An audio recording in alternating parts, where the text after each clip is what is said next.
Comments में जाके या सवाल हो कि जब ये वाकया हुआ तो हजरत अली की मौजूदगी में ये वाकया कैसे हो गया, और अगर अमीर अल मोमिनीन ये सब कुछ देख रहे थे तो जनाब सैयदा पे ये तशद्दुद और जनाब सैयदा पे ये जुल्म कैसे हो गया। ये कैसे हो सकता है कि जनाब अमीर अल मोमिनीन के होते हुए ये मसाइब, ये मजालिम जनाब सैयदा पे ढाए जाए, और फिर वो अली जिसने खैबर खंदक में अपनी तलवार के मारिकतुल अरा निशानियां तारीख के चेहरे पे छोड़ी थी, उनके यहां इतनी खामोशी क्यों हुई। अब इन तमाम सवालों के जवाबात में सबसे पहले मैं ये बात कोट करना चाहूंगा कि आपने कभी भी इमाम को अपने अंदाज से नहीं देखना कि जो हम सोच रहे हैं इमाम वैसा क्यों नहीं सोच रहा था। इमाम फिक्र इलाही का नुमाइंदा होता है।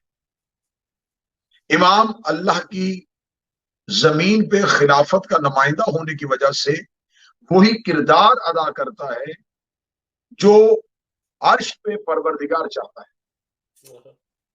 अमीर अल मोमिनीन की खामोशी के जो राज हैं, उन खामोशी के राजों में से पहली चीज ये है कि अगर उस वक्त अमीर अल मोमिनीन भी जवाबी हमला करते और जवाबी दफा करते, और जवाबी हमले के साथ एक जंग छिड़ती, और जनाब सैयदा का ये जो वाकया हो चुका था, इसके बाद जनाब सैयदा की शहादत होती, तो आज मौर्रख ये लिख देता कि खिलाफत के लिए अली और अली के मुखालिफिन के दरमियान एक ऐसी जंग हुई कि उसी जंग के दौरान जनाब सैयदा शहीद हो गई, या उसी जंग के दौरान जनाब मोहसन शहीद हो गए।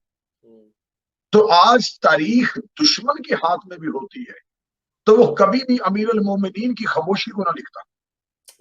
और आज मौर्रख को, आज तारीख पढ़ने वाले बच्चों को एक ही जैसे दो किरदार नजर आते कि अगर उधर से हमला हुआ था तो इधर से भी हमला हुआ था। अमीर अल मोमिनीन की मज़लूमियत को आज बयान न किया जाता, पहला फैक्टर।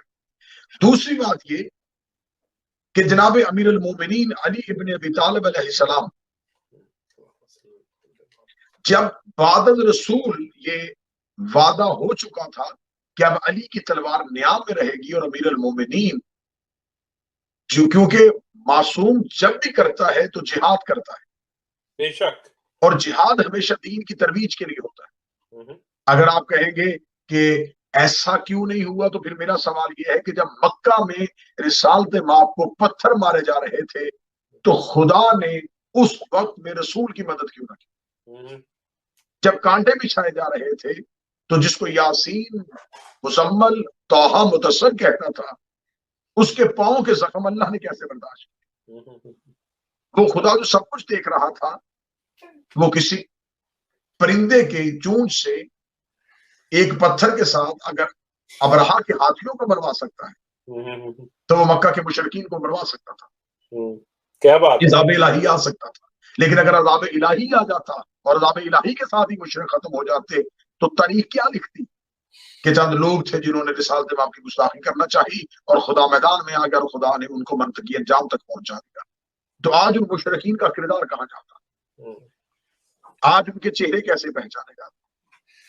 तो साहिबान अक्ल फहम, जैसे परवरदिगार अपने अंबिया पे होने वाले मुजालम पे सिर्फ और सिर्फ मजलूम और जालिम का फर्क वाज़े करने के लिए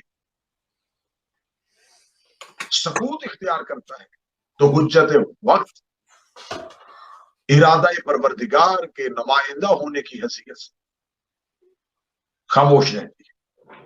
जी, वही अमीर अल मोमिनीन जिन्होंने खैबर और खंदक में तलवार उठाई थी, वो अमीर अल मोमिनीन खामोश थे, और यही खामोशी थी कि जब अमीर अल मोमिनीन को गिरफ्तार करके दरबार की तरफ लेके आया जा रहा था तो रस्ते में एक यहूदी ने अमीर अल मोमिनीन को चलते हुए देखा, तो उसने कदमों पे सर रख के कहा कि मैं कलमा पढ़ना चाहता हूँ। रिसालत माप के दौर का ये यहूदी था। तो अमीर अल मोमिनीन ने कहा कि तूने दौरे रिसालत को देखा, तूने कलमा नहीं पढ़ा, तूने अब कलमा क्यों पढ़ना चाहा। तो उसने कहा कि मैंने आपको बदर, ओहद, खैबर और खंदक में आपकी जंगों के बारे में सुना है, और मैंने एक जंग में आपको लड़ते हुए भी देखा था जो खैबर के यहूदियों के साथ हुई थी। वहां हजारों मन बदरी दरवाजा मैंने आपकी उंगली से उड़ता हुआ देखा था। اس وقت اٹھتا ہوا دروازہ اور آج گردن جھکا کے چلتا ہوا علی دیکھ کے مجھے پتا چلا ہے کہ تیرے پیچھے کوئی طاقت ہے جو تجھے چلا رہی ہے۔ کیا بات، کیا بات، بہت خوب قبلہ۔ لہذا صاحبان عقل و فہم، آج تاریخ کے طالب علم کو اس نتیجے پہ پہنچ جانا چاہیے کہ یہ جھگڑا تھا کس بات پہ، یہ عداوت تھی کس بات پہ، اس دشمنی کی وجہ کیا تھی، کیا چاہتے تھے؟ کیا وہ رسالت مآب کو رسول کی بیٹی نہیں مانتے تھے؟ تو ایسا تو نہیں تھا۔ آخر وجہ کیا تھی؟ تو جب ہم وجہ کی تلاش میں نکلتے ہیں تو وجہ یہ ہے کہ اصل دشمنی امیر المومنین سے تھی۔ امیر المومنین سے دشمنی کی وجہ کیا تھی کہ مکہ میں لا الہ الا اللہ تھا، پہنچانے والا محمد رسول اللہ تھا، اور لا الہ الا اللہ اور محمد رسول اللہ کا مشترکہ دفاع کرنے والا علی ولی اللہ تھا۔ کیا بات۔ مکہ میں رسالت مآب بازار میں تبلیغ کے لیے گئے تو کافروں کے پتھر مارتے ہوئے بچوں کو زخمی کرنے والا علی، رسالت مآب کو قتل کرنے کا مکمل منصوبہ بن گیا لیکن بستر پہ سونے والا علی، بدر کے میدان میں معرکہ دکھانے والا علی، احد کے میدان میں اکیلا جنگ کی بازی پلٹ دینے والا علی، پھر وہی علی فتح مکہ میں آ کے کعبہ کو بتوں سے پاک کر دیتا ہے تو وہ ان کے خداؤں کو توڑنے والا علی، ہر جنگ میں کسی کا باپ علی نے مارا تھا، کسی کا بھائی علی نے مارا تھا، کسی کا بیٹا علی نے مارا تھا، کسی کا چچا علی نے مارا تھا۔ عرب کا کوئی گھر ایسا نہیں تھا جس کا کوئی مرد علی نے نہ مارا ہو، کافروں میں سے کوئی ایسا نہیں تھا جس کا کوئی نہ کوئی علی نے نہ مارا ہو۔ تو اب وہی کافر جب بعد میں مسلمان ہو گئے تو انہوں نے لا الہ تو پڑھ لیا لیکن دل سے علی کی دشمنی نہیں۔ دشمنان اہل بیت کو لعنت۔ وہ کینہ رکھنے والے لوگ تھے، وہ بغض رکھنے والے لوگ تھے، وہ دشمنی کو دلوں میں رکھتے تھے۔ ان کا کینہ اونٹ کی طرح مشہور تھا۔ اونٹ کے بارے میں کہا جاتا ہے کہ اس کا کینہ اتنا گہرا ہوتا ہے کہ اس کے سامنے اس کا مالک اگر اس کو وہ ظلم کرتا ہے تو یہ دشمنی دل میں رکھ لیتا ہے اور یہ صحرا میں جب اسے تنہا دیکھتا ہے تو اس پہ حملہ کر دیتا ہے۔ کینہ چھپی ہوئی دشمنی کو کہتے ہیں، جہاں دشمنی چھپا لی جائے۔ عربوں کا کینہ تو مشہور تھا، یہ دشمنی چھپا لیتے تھے اور موقع کی تلاش میں آ کے اس کا اظہار کرتے تھے۔ دور رسالت میں اظہار نہ ہو سکا، ادھر رسول نے آنکھیں بند کی اور دشمنی امڑ آئی، اور وہی دشمنی آنکھوں میں آئی اور ایسی آنکھوں میں آئی کہ جس امیر المومنین کو خیبر و خندق میں لڑتا ہوا دیکھا تھا، جان چکے تھے بہت اچھے طریقے سے کہ رسالت مآب حکمن کہہ گئے ہیں کہ اے علی میرے بعد تلوار نہیں اٹھائیے گا، اب آپ کا مظلومیت کا دور شروع ہو جائے گا۔ اب جانتے تھے کہ اب علی تلوار نہیں اٹھائے گا۔ امیر المومنین کی دشمنی نسلوں میں ایسی چلی۔ تو اب اگلا سوال یہ پیدا ہوتا کہ دشمنی امیر المومنین سے تھی، دروازہ سیدہ کا کیوں جلایا؟ اصل میں باب سیدہ ہی پناہ گاہ امیر المومنین تھی۔ دروازہ سیدہ سے لینے امیر المومنین کو آئے تھے، لیکن جو محافظہ ولایت امیر المومنین تھی اس دور کی، اس کا نام سیدہ تھا۔ جو ناشرہ ولایت امیر المومنین تھی، جو مبلغہ ولایت امیر المومنین تھی، لوگ سمجھتے تھے رسول کے جانے کے بعد اب علی کی ولایت کو خاموش کروا دیا جائے گا، اکیلا علی اپنی ولایت کہاں منوائے گا، لیکن مبلغہ ولایت امیر المومنین جناب سیدہ تھی، جنہوں نے ہر دروازے پہ جا کے ولایت امیر المومنین کی پرچار کی۔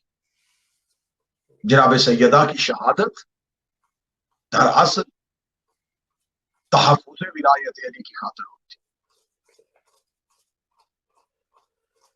اب آخری سوال یہاں پہ یہ اٹھتا ہے، جناب محسن کی شہادت کیسے ہو گئی؟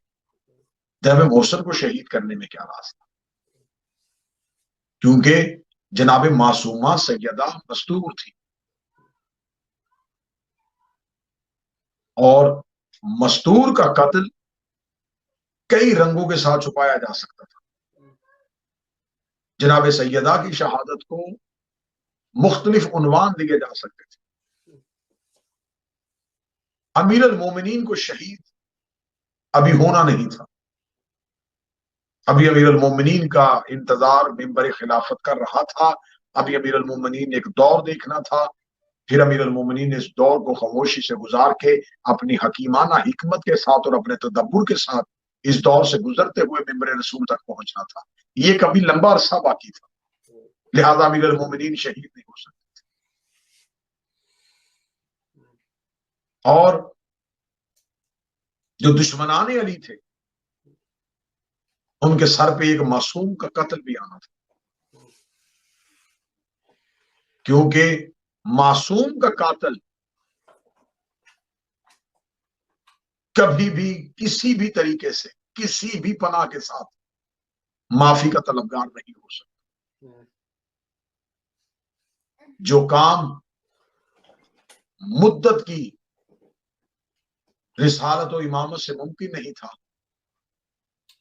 اسے جناب محسن کی شہادت نے مکمل کر دیا، کیونکہ دور بہت خطرناک ہے، بہت سی باتیں ایسی ہیں جو ابھی عیاں ہونا باقی ہے۔ اس لیے تو ہم کہتے ہیں کہ شہنشاہ عالمین کا ظہور ہو تاکہ اس گھر کے راز کھلے سکے، ان رازوں سے پردہ اٹھ سکے۔ جناب محسن کی مظلومانہ شہادت، دردناک شہادت، اور جناب محسن کے بارے میں کچھ ابہامات پائے جاتے ہیں، اور کہ شکوے سیدہ میں تھے، جبکہ جناب محسن کی شہادت اتنی پوشیدہ رکھی گئی ہے، اس کے اسرار ہیں، اس کے راز ہیں، کیونکہ یہ ایک بہت راز والی شہادت ہے، لیکن لکھا گیا ہے کہ جناب محسن سیدہ کے ہاتھوں پہ تھے، اس وجہ سے کہ نام محسن ہے، نام ہمیشہ اسی کا ہوتا ہے جو دنیا میں آ جائے۔ اگر دنیا میں تشریف نہ لائے ہوتے تو محسن کہہ کے نہ پکارا جاتا، ہاتھوں میں تھے جناب سیدہ کے محسن۔ جب دروازہ سیدہ پہ ایک ہجوم آیا، ایک مشتعل ہجوم نے دروازہ سیدہ پہ شور شروع کیا، یہ وہی دروازہ تھا جہاں رسول اجازت مانگتے تھے، یہ وہی دروازہ تھا جہاں جبریل امین رک جاتے تھے۔ سیدزادے نے بڑی محبت کے ساتھ آج کی اس نشست کا اس لیے اہتمام کیا ہے کہ یہ شب بھی بغیر گریے کے نہ گزر سکے، اس شب میں بھی آنسوؤں کا نذرانہ اس چھپی ہوئی شہادت کو پیش کیا جائے، اس مظلوم شہید کو پیش کیا جائے جس کی شہادت نہ پڑھی جا سکتی ہے، نہ جس کے قاتل کا نام برسریام لیا جا سکتا ہے۔ مظلوم حسین بھی ہیں، لیکن حسین سے بڑھ کے کہیں مظلوم محسن ہے۔ مولا حسین آج تو آپ کے حرم میں آنے والوں کی تعداد کروڑوں میں پہنچ گئی، آپ کا ذکر کرنے والوں کی تعداد کروڑوں میں پہنچ گئی، لیکن تاریخ اسلام کا مظلوم ترین شہزادہ ہے محسن، جس کا تذکرہ بھی نہ باقی رہا۔ ہجوم دروازے پہ آ چکا تھا، شور مچ چکا تھا، شہزادی سیدہ نے جناب فضہ سے کہا دروازے پہ جاؤ، جناب فضہ نے دروازے پہ آ کے کہا شور آہستہ کرو، یہ وہ دروازہ ہے جہاں پہ رسول رکتے تھے، کہا جاتا ہے علی کو باہر بھیجیے۔ جناب فضہ کہتی ہیں کہ علی مصروف ہے، کہا جاتا ہے علی کو باہر بھیجیے ورنہ ہم دروازے کو آگ لگائیں گے۔ آگ لگنے کا نام آنا تھا، جناب سیدہ اپنے مقام سے اٹھی اور دروازے کے پیچھے آگے کھڑی ہوئی اور کہنے لگی پہلے میری کنیز تم سے مخاطب تھی، انا فاطمہ بنت محمد، اب میں فاطمہ محمد کی بیٹی بول رہی ہوں، اگر کوئی جانتا ہے تو جان لے، نہیں جانتا تو پھر جانے، میں سیدہ رسول کی بیٹی بول رہی ہوں۔ کس نے کہا ہے میرے دروازے کو آگ لگانے کا؟ کیا تم نے اس دروازے کی تعظیم کو نہیں دیکھا؟ کیا تم نے اس دروازے پہ اترتی ہوئی آیات کو نہیں دیکھا؟ کیا تم اس دروازے کے تقدس کو بھول گئے؟ کیا تم اس دروازے کے احترام کو بھول گئے؟ سیدہ ابھی اس دروازے کی فضیلت پڑھ رہی تھی یا باہر سے کسی کی آواز آئی سیدہ دروازہ کھول ورنہ ہم دروازے کو دھکا دیں گے؟ اور کسی بدبخت نے زور سے ٹانگ ماری اور جلتی ہوئی دروازہ اور جلتا ہوئی آگ والا دروازہ سیدہ کے پہلو پہ آیا۔ جناب سیدہ کے پہلو پہ دروازے کا آنا تھا، दरवाजे और दीवार के दरमियान थी नबी की बेटी। बाखुदा ये दर्द नहीं पढ़े जा सकते, बाखुदा ये शहादत नहीं पढ़ी जा सकती। मेरी जुबान कांप रही है कि मैं कैसे पढ़ूं और कैसे आप अल्फाज सुने। किस तरीके से जनाब सैयदा दरवाजे और दीवार के दरमियान थी और एक हजूम अंदर चला गया। हजूम का अंदर जाना था, या अमीर अल मोमिनीन के गले में रस्सी। हम तो आप लोगों के खौफ की वजह से कह देते हैं कि दरवाजा जलाया गया था। कुतुब कहती है कि जनाब सैयदा की छत को गिरा दिया गया था, जनाब सैयदा के घर को मुनहदम कर दिया गया था। जब जनाब सैयदा के घर को मुनहदम किया जा रहा था तो रसूल की बेटी अपने पहलू का जख्म भूल गई और अपनी चादर में कभी अपनी जैनब को छुपा रही थी, कभी कलसूम को छुपा रही थी, और छोटी सी जैनब को रो के कह रही थी, जैनब जैसे जिंदगी में मैंने तुम्हें बचाया है, शाम गरीबा जब खयाम को आग लगे, ऐसे ही आले मोहम्मद के यतीम तू भी इकट्ठे करना। अभी औलाद को इकट्ठा कर रही थी मेरी शहजादी। यह किताबें कहती है कि बीबी ने सेहन के अंदर से एक शोर सुना, अली की औलाद माँ के साथ लिपट गई और रो के कहती है, अम्मा वो बाबा को लेके जा रहे हैं, अम्मा वो बाबा को लेके जा रहे हैं। ये आवाज, अब क्या करे मेरी शहजादी, हाय गुरबत सैयदा। उधर बच्चों की चीखें, उधर जलता हुआ दरवाजा, उधर जख्मी पहलू, उधर मोहसन की शहादत और अमीर अल मोमिनीन के गले में रस्सी। शहजादी जाती है और अमीर अल मोमिनीन की अबा पे हाथ डालती है और अबा पे हाथ डाल के कहती है, खबरदार अली के गले से रस्सी निकालो, या एक तलवार की नियाम सैयदा की उंगलियों पे आती है, मेरी शहजादी की उंगलियां शहीद हो जाती, शहजादी की उंगलियों का शहीद होना है। अमीर अल मोमिनीन का झुका हुआ सर है। हैदर दरबार से की तरफ जाते हुए अली को सैयदा देखती है तो जनाब सैयदा अपने सर के बालों को परेशान कर लेती है और परेशान करके कहती है, मेरे अल्लाह में बद्दुआ करने लगी। बद्दुआ का नाम आना था। जनाब सैयदा ने भी सर के बालों को परेशान किया था। किताबें कहती है कि मस्जिद नबी की दीवारें बुलंद होनी शुरू हुई। सलमान मोहम्मदी कहते हैं, मैंने इतनी बुलंद होती हुई दीवारें देखी थी कि तेज रफ्तार घोड़ा भी नीचे से गुजर सकता था। जो ही लोगों ने यह असरार देखे, फौरन अली के गले से रस्सी निकाल दी। जब अमीर अल मोमिनीन वापस घर आए तो सैयदा की हालत क्या थी? मोहसिन शहीद हो चुके थे, पहलू जख्मी हो चुका था, हाथ की उंगलियां शहीद हो चुकी थी। बीबी रो के कहती, अली मुझे एक बार बाबा की कब्र पे ले जाइए, मुझे एक बार मुझे बाबा से मिलना है। जख्मी सैयदा रसूल की कब्र पे आती है और कब्र रसूल पे अपना सर रख के कहती है, या रसूल अल्लाह, अब मैं मरना चाहती हूँ, इससे ज्यादा मुजालम मैं बर्दाश्त नहीं कर सकती। मेरा मोहसिन शहीद हो गया, मेरा पहलू जख्मी हो गया, मेरी उंगलियां शहीद हो गई। मैंने जिंदगी में पहली बार अली को मजलूमियत की हालत में देख लिया, अब मैं इससे ज्यादा मजलूमियत नहीं देख सकती।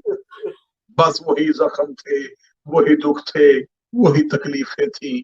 या रसूल की बेटी चंद दिनों के बाद उन्हीं जख्मों की ताब न लाती हुई मदीना मोहम्मद में शहीद हो गई। एक जख्मी जनाजा आधी रात को घर से उठाया गया। जनाजे पे आने वाले लोग नहीं थे, सिर्फ अली थे या अली के बेटे थे। अली की बेटियां घर में रो रही थी। खामोश एक जनाजा सिसकियों के साथ जन्नतुल बकी में दफना दिया गया। अली ने आंसुओं के साथ कब्र पे पानी बहाया और कब्र के निशान को मिटा के कहा, दबाएगा मेरा आखिरी बेटा, फिर मोहसन की शहादत का बदला लेगा। जैसे खून हुसैन बारहवें के जिम्मे है, ऐसे ही खून मोहसन भी 12वें के जिम्मे है। अल्लाह हमारा और आपका शुमार अज़ादारान इमाम मजलूम में करे। अल्लाह मेरा और आपका शुमार नासरीन इमाम में करे। मौला हमें अपने वक्त के इमाम की मोहब्बत और मारिफत अता फरमाए, हमारी गलतियों से दरगुजर फरमाए, हमारे गुनाहों को माफ फरमाए, हमें अपने आका और मौला की मोहब्बत अता फरमाए। अल्लाह सैयद इंतसार शाह के रिज़्क, इज्जत, माल और वक्त में इजाफा फरमाए, इनकी जुमला परेशानियों को दूर फरमाए। मेरा मालिक इन्हें दुनिया में किसी का मोहताज ना करे, शरीरों के शर से, हासदीन के हसद से महफूज फरमाए, औलाद की खुशियां देखना नसीब फरमाए। रब्बना तकब्बल मिन्ना इन्नका अंतस समीउल आमीन। या रब्बुल आलमीन। अल्लाहुम्मा सल्लि अला मुहम्मद।